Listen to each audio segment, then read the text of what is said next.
warahmatullahi wabarakatuh. Waalaikumsalam warahmatullahi wabarakatuh.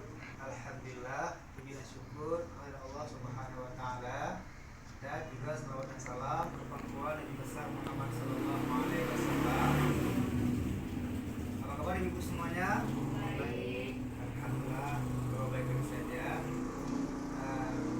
Selamat datang dan juga terima kasih kepada ibu yang telah meluangkan waktunya untuk mengikuti kegiatan pertemuan pada hari ini.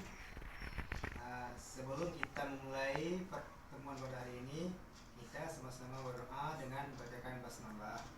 Bismillahirrahmanirrahim. Jadi tujuan daripada kegiatan hari ini yaitu sebagai pertemuan untuk belajar tentang pengasuhan dan pendidikan anak. Jadi pada hari ini kita akan belajar modul pertama, yaitu modul pengasuhan dan pendidikan anak. Jadi pada modul ini ibu-ibu terdapat 4 sesi. Yang pertama, sesi pertama yaitu menjadi orang tua yang lebih baik. Sedangkan yang kedua, memahami perkembangan dan perilaku anak. Dan yang ketiga, memahami cara anak usia dini belajar. Dan yang keempat, membantu anak sukses di sekolah. Ibu-ibu udah tahu belum apa itu P2K2 ibu-ibu? Belum. Belum. P2K2 itu ibu-ibu ada juga tepuk tangannya loh bu. Sekarang kita coba tepuk tangannya dulu ya. Gimana? Boleh kan? Ya. Oke. Tepuk tangan P2K2. Sekarang saya contohkan dulu, nanti ibu sama-sama ikuti ya. Iya, Mbak. Tepuk tangan P2K2. Ya. Pertama saya buat, nanti baru ibu ikuti ya. Tepuk tangan P2K2, pertemuan peningkatan kemampuan keluarga. Ayo coba kita sama-sama kita buat. Tepuk tangan P2K2, pertemuan peningkatan kemampuan keluarga. Udah tahu ibu apa itu P2K2? Udah kan? P2K2 itu adalah pertemuan peningkatan kemampuan keluarga. Ya. Oke ibu, pada hari ini kita akan belajar mengenai modul 1 tadi, yaitu modul pengasuhan dan pendidikan anak. Jadi untuk pertemuan kali ini kita akan belajar yaitu sesi pertama, yaitu menjadi orang tua yang lebih baik. Sebelumnya saya ingin tanya sama ibu-ibu, kenapa ibu-ibu kita harus menjadi orang yang tua yang lebih baik? Siapa antara ibu yang bisa menjawab? Ayo, mungkin ibu Nini. Apa ibu? Kenapa supaya kita menjadi orang tua yang lebih baik? Supaya anak kita bisa mencontohkan kita yang menjadi lebih baik, pintar dan punya akhlak yang mulia. Ya, terima kasih. Terima kasih kepada Ibu Nini yang telah menjawab pertanyaan tadi. Jadi ibu-ibu, kenapa kita menjadi orang tua yang lebih baik? Karena orang tua yang lebih baik akan membesarkan anak-anaknya yang hebat dan juga anak-anaknya yang pintar dan sukses di masa akan datang. Dan selanjutnya saya juga akan menanyakan kepada ibu-ibu. Oke ibu-ibu semuanya, sekarang saya ingin menanyakan, coba ibu sampaikan apa hal yang paling membahagiakan dan juga yang paling menyulitkan yang ibu rasakan sebagai orang tua. Mungkin di antara ibu ada yang ingin menyampaikan. Siapa ibu Yuni mungkin?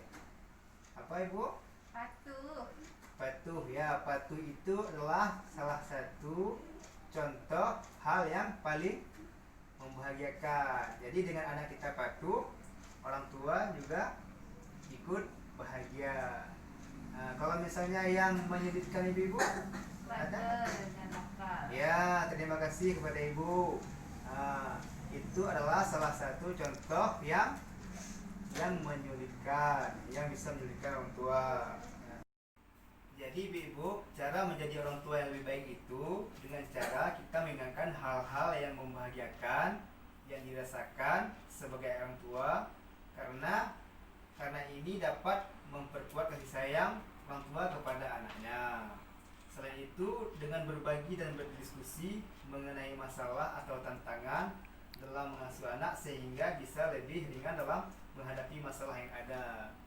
Jadi ibu-ibu dengan suami ibu juga harus sama-sama untuk sama-sama untuk menjaga atau mengasuh anaknya. Jadi ibu-ibu saya mohon kepada ibu semua agar selalu mengingat dan yang menyenangkan kepada anak-anak, dan juga mau berbagi kesulitan yang dihadapi sebagai orang tua dengan pasangannya.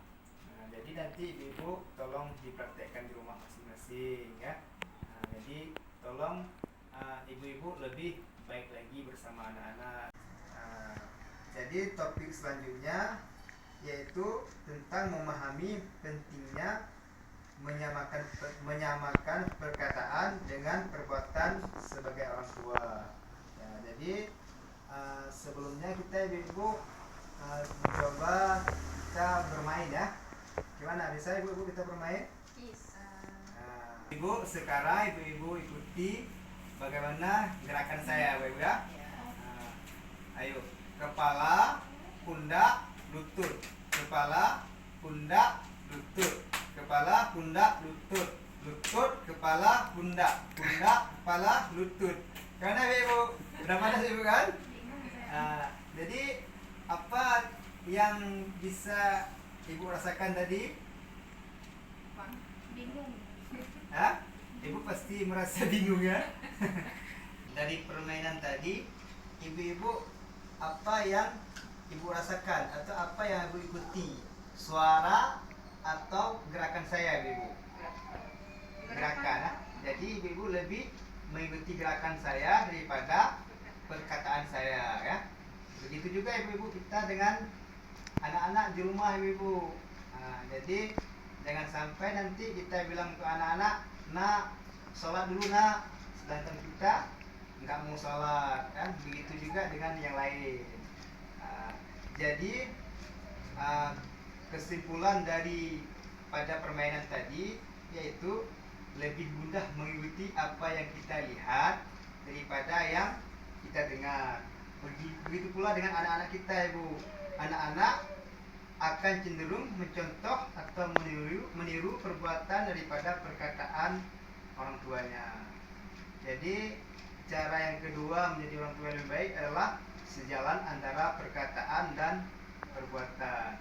Jadi kita sebagai orang tua ini ibu memang harus sesuai apa yang kita bilang dengan apa yang kita buat, supaya anak-anak kita juga mengikuti seperti apa yang kita lakukan.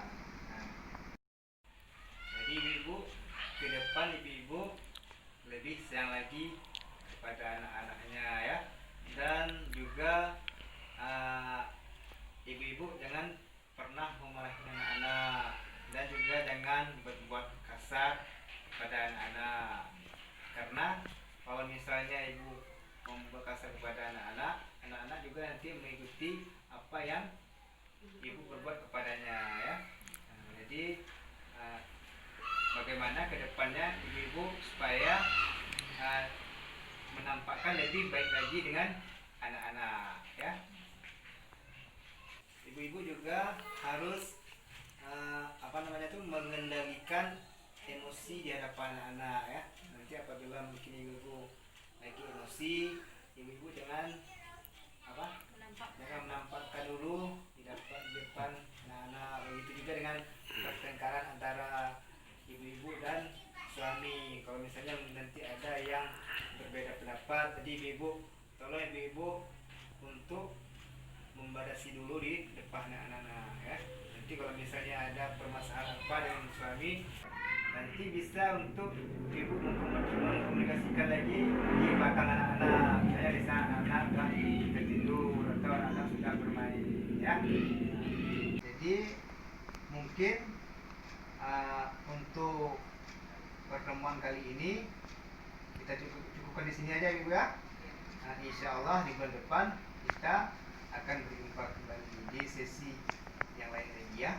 Nah, jadi terima kasih kepada ibu semuanya yang sudah hadir pada hari ini, dan juga ibu-ibu harus nanti mempraktekkan di rumah supaya apa yang ibu belajar hari ini bisa ibu terapkan di rumah dan di keluarga masing-masing ya. Mungkin hanya inilah yang bisa saya sampaikan. Lebih dan kurang saya minta maaf. Wassalamualaikum warahmatullahi wabarakatuh.